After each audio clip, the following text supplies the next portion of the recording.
didn't talk much about Wild Riders in Cavalry Week, and based on some testing I've done recently, they are actually one of the cavalry that's most affected by the cavalry versus infantry interactions right now, due to the fact that they are very, very squishy. Today we've got a build from Coop here. He's got one Wild Rider, the Wild Hunters of Kurnos, with the Horn of the Wild Hunt currently activated from Orion. He's got some more Glade Riders with spears, some Hagbane tips, Dryads through the center, including Race of the Frozen Heart over on the far side.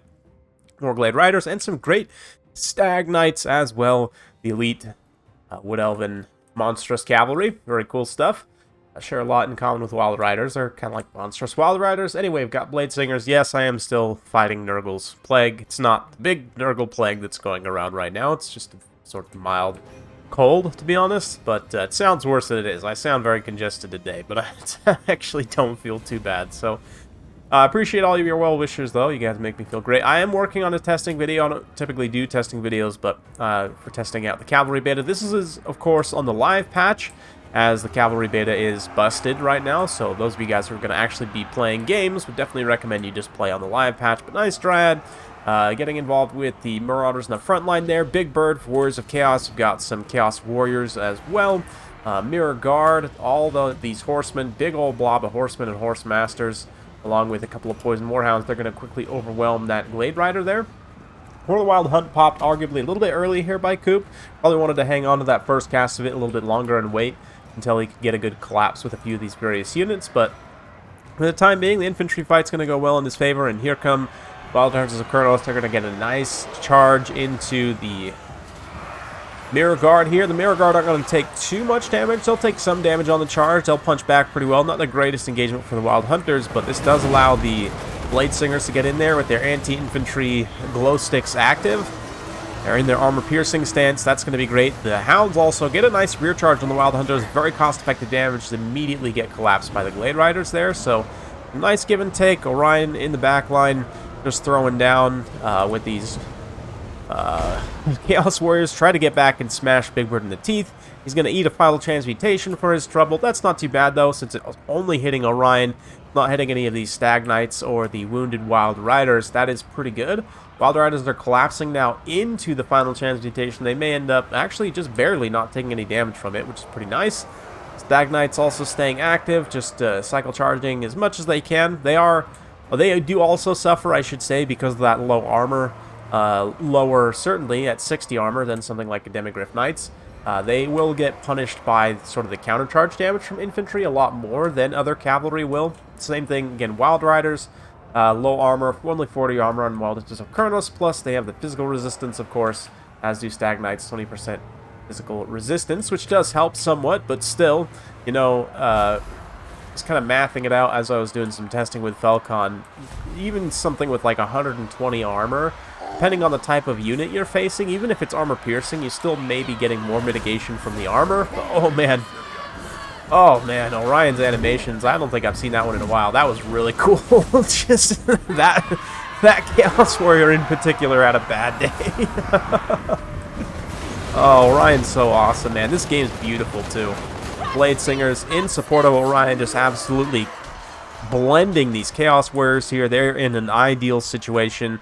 Orion also just chasing Big Bird around. It's doing pretty well. The Cavalry, though, is struggling for Wood Elves. Cavalry for Warriors of Chaos, managing to stay quite healthy. They haven't used up too much of their ammunition left, but Coop's been doing a great job with these Hagbane tips. I haven't seen his opponent chase them too much, but he's been staying just within range. With the bows staying out of range of the javelins, which is one advantage of the Hagbane tips, 150 range compared to the 80 range of the Javelin Cavalry here. They can stay well out of range and just continue to pepper back. That poison as well is going to be debuffing the missile damage and the speed a little bit of those Marauder Cavalry there. But things are getting pretty thin. I mean, the Wood Elf build is not super wide to begin with. I mean, almost half the size of the Warriors of Chaos army from the outset, so Searing Doom here going to probably finish off the Blade Singers, but also does some friendly fire to those Warriors of Chaos. Their leadership's actually lower right now, so it might lead to them routing. Both units are probably just going to trade with each other, more or less, but Big Bird, very low, it's only 600 HP. He's kind of hanging out around the edge of the battle, not really wanting to get impaled by Orion in melee or at range. One of the great things about Orion is he is very much a true kind of hybrid character. Doesn't have artillery range, but has, you know, standard kind of archer range at 140. His spear throw there just takes out like 4 Marauder Horsemen, so that's fantastic. Orion was mildly oppressive at a certain point, but now I think he's much more balanced. He's still very strong, could be a huge pain to deal with, but here he's going to provide some nice terror, rear charge. 72 charge bonus as well means, I mean, on the charge, he can get a lot of damage on just about any unit. Stag Knights also, again, great job by Coop. Keeping them cycle charging as much as possible. They probably haven't even paid for themselves yet. Haven't really had too many expensive units to go after. Yeah, less than, I mean, only 660 value. That is not great, considering how much damage they've taken. But nice double collapse here on this Warriors of Chaos, Chaos Warrior. And then immediately swinging out, again, double collapsing this Chaos Warrior here with the Elven Light Cavalry. So pretty good stuff there from a leadership perspective. That is going to break, but I mean, there's still 1, 2, 3, 4, 5, 6 units of Light Cavalry skirmishing for Warriors of Chaos still. That is a significant volume of javelins. Another Horn of the Wild Hunt, though, going to be popped. 60% charge bonus. Puts Glade Riders up to 64 charge. I mean, that's like better than Knights of the Realm, possibly, on the terms of charge bonus. There, you know, 500 cost light cavalry unit. Big Bird's going to dive in there, but what he doesn't realize is with that charge bonus active, I guess they get terrified pretty quickly there, but they could have done some significant damage to Big Bird.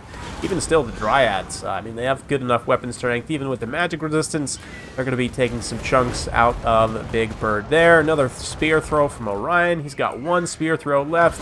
Is he going to end up needing it? Looks like the Wild Hunters will going to finish the job. Nice charge in here.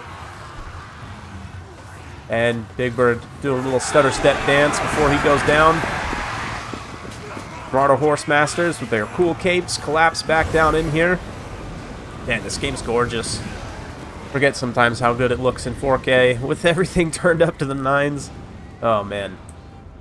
Yes, I do enjoy casting these games for you guys. Hopefully you enjoy watching them as much as I enjoy making them, because even honestly in illness, I want to do this just for myself mostly, but also because you guys will enjoy it too, hopefully. Anyway, balance power is pretty even at this point. It's going to be tough to take down Orion unless the Chaos player here is able to just sit and shoot with all of his ammunition. The burst damage of all of these units firing at the same time may be enough to get through Cloak of Isha and the healing it provides and the damage resistance, but here one of them is going to get caught up. They actually choose to turn around and countercharge into the Glade Riders who are out of ammunition. Pretty smart. They're going to fare better in that engagement by turning around and countercharging. No Horn of the Wild Hunt active, so those Hagbane tips are getting hit pretty hard. Horsemasters, you know, more armor. Pretty similar stats, honestly, though. 28, 24 to 26, 26. So, I mean, they're, other than the armor component, they're comparable. And actually, had the Horsemasters stayed and fought, they maybe would have won that. But as they're pulling away, they're going to take extra damage there, meaning that they will probably rout. Yep. And meanwhile, the rest of the Elves here, Wood Elves, just taking a little bit of a defensive position around Orion, just trying to eat those javelins on preferably the Race of the Frozen Heart here. Really, none of these units are ideal to get, you know, to take the javelins to the face with, but this is the cheapest unit that's remaining still, so it's fine for them to take it. Likewise, they've got armor and physical resistance, more so than, I mean, about the same armor and physical resistance, I guess, as the Stag Knights, but, you know, again, a lot less cost. More models, too, to try and spread that damage around. No missile block chance, which, you know, the Wild Hunters have, but brutal volley there. Picks out a few of the Stag Knights. I'm not sure exactly why this unit chose to charge in. Definitely with the Marauder Horsemen here, you would just want to make a concave and just use all of your javelins. I would probably say initially to just get rid of support units and then concentrate everything on Orion. See if you can take him out. It's, I mean, if they don't take him out with their javelins at range, they have basically no hope of killing him in melee. So, yeah, Chaos player arguably making a little bit of a mistake diving in here into melee with all of these Javelin Cavalry, and I get he's trying to rout off the Dryads and whatnot. Orion's unbreakable, though. He's not going to rout. You just have to DPS him down. And the terror is going to be an issue for these horsemen as they cycle charge in and out. And they have gotten rid of the Dryads at this point, and they don't have a whole lot of ammunition left. Maybe that's why, but like right now, if you were to pull all 4 back, form a quick concave and use the last of your javelins to throw in here, it's going to do a lot more damage, and it looks like that's what he's attempting to do. Unfortunately, though, Terror takes hold on a couple of these. They're not going to stick around, and just with these two left only, they don't really have enough ammunition to actually burst through Orion, so that's going to be tricky. We'll fast forward a little bit as Orion chads through the rest of the horsemen here, one by one, piecemeal a little bit. They come in here, and they actually end up, I mean, he's still just kind of hanging around the threshold of Cloak of Isha, right? So not like they've even been able to get him much below 600 there at any point. And that is one of the things about Orion. Even though Cloak of Isha is not quite as frustrating and broken as it used to be, it's still quite strong in a late game scenario like that. If you don't have heavy DPS, take him out. You just can't, and he'll carry the game, which he did in the end game there. 3650 in terms of value, 1500 damage dealt. Absolutely awesome. Yeah, Dryads fared reasonably well in the front line. A couple of them pay for themselves. The Blade Singers also have a field day. 11,000 damage dealt, 143 kills, 1200 damage value, almost 1300. Pretty good stuff for the Glade Riders. One of them kind of gets canned, but the other one, excellent light cavalry play there. The Stag Knights and Wild Hunters of Kronos unfortunately don't get that much damage value. You maybe would have expected a little bit more, but they had a little bit of a tough time against this massive amount of Javelin cavalry. On the flip side of that, though, the Glade Riders, the Hagbane Tips, are an excellent counter unit for said Javelin cavalry, and definitely in this matchup is a matchup where I think the long-range kind of bow cavalry is very good against, like, Norska, Warriors of Chaos, and to an extent Beastmen as well, because you can outrange their skirmish cavalry so heavily. You can, again, stand away from them, not get shot by them, and just throw in shots to harass and so forth. And honestly, maybe, I mean, our hindsight's 2020. In this build, you know, you wouldn't get the same synergy of charging initially, but you could get some late game charge synergy if you were to just maybe cut the Stag Knights and maybe just bring a couple of more Hagbane Tips, or even a couple of more regular Glade Riders, and you just have the one Hagbane Tip sort of in the group contributing poison. But anyway, big thanks, Coop's a new patron of mine, so big thanks to you for your generosity. Very fun game. Also, thanks for sending that in on the Warriors of Chaos side. I mean, he made a little bit of a mixed bag in terms of value. Big Bird definitely gets hard canned by Orion, but the Warriors of Chaos themselves trade pretty well. Marauder Horsemen obviously generating some really nice value. Horse Masters all the way up to 1,000. It's fantastic. Hounds also getting really good value. 1226 on unit of Hounds is very good. So honestly, very well played to both. Came right down to the wire there. I didn't even notice the Spell Singer do anything, so yeah, let's just ignore that she ever existed. But Orion, Horde of the Wild Hunt, definitely very fun synergy. You can also do this in campaign. I want to say, I need to test this out. I don't actually know, but in theory, I think one of Orion's things is that he just gives straight up buffs to cavalry, right? Like, it's not specifically Wild Riders, so I'd be curious if you have Mournfangs in Orion's army, if they would benefit from that. But regardless, Horde of the Wild Hunt, there's a lot of really good synergies. I mean, Wild Riders, obviously, it's 62 charge base. Stag Knights at 70 charge base with Frenzy, and then Horde of the Wild Hunt on top gets pretty out of control. Even something like Hawk Riders at 42 charge bonus, like we saw with the Glade Riders as well, 40 charge bonus. I mean, 60% is a ridiculously high modifier.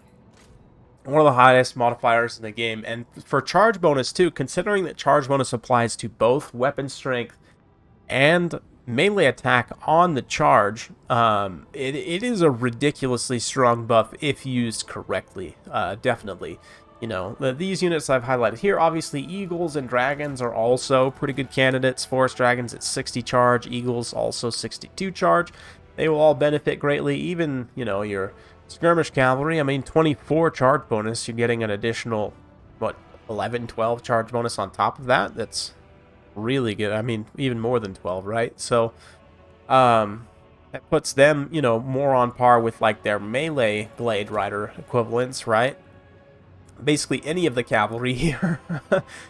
For Orion himself, I mean, 65 charge plus permanent frenzy on him, right? So, there's a lot of good synergy for Orion on this roster.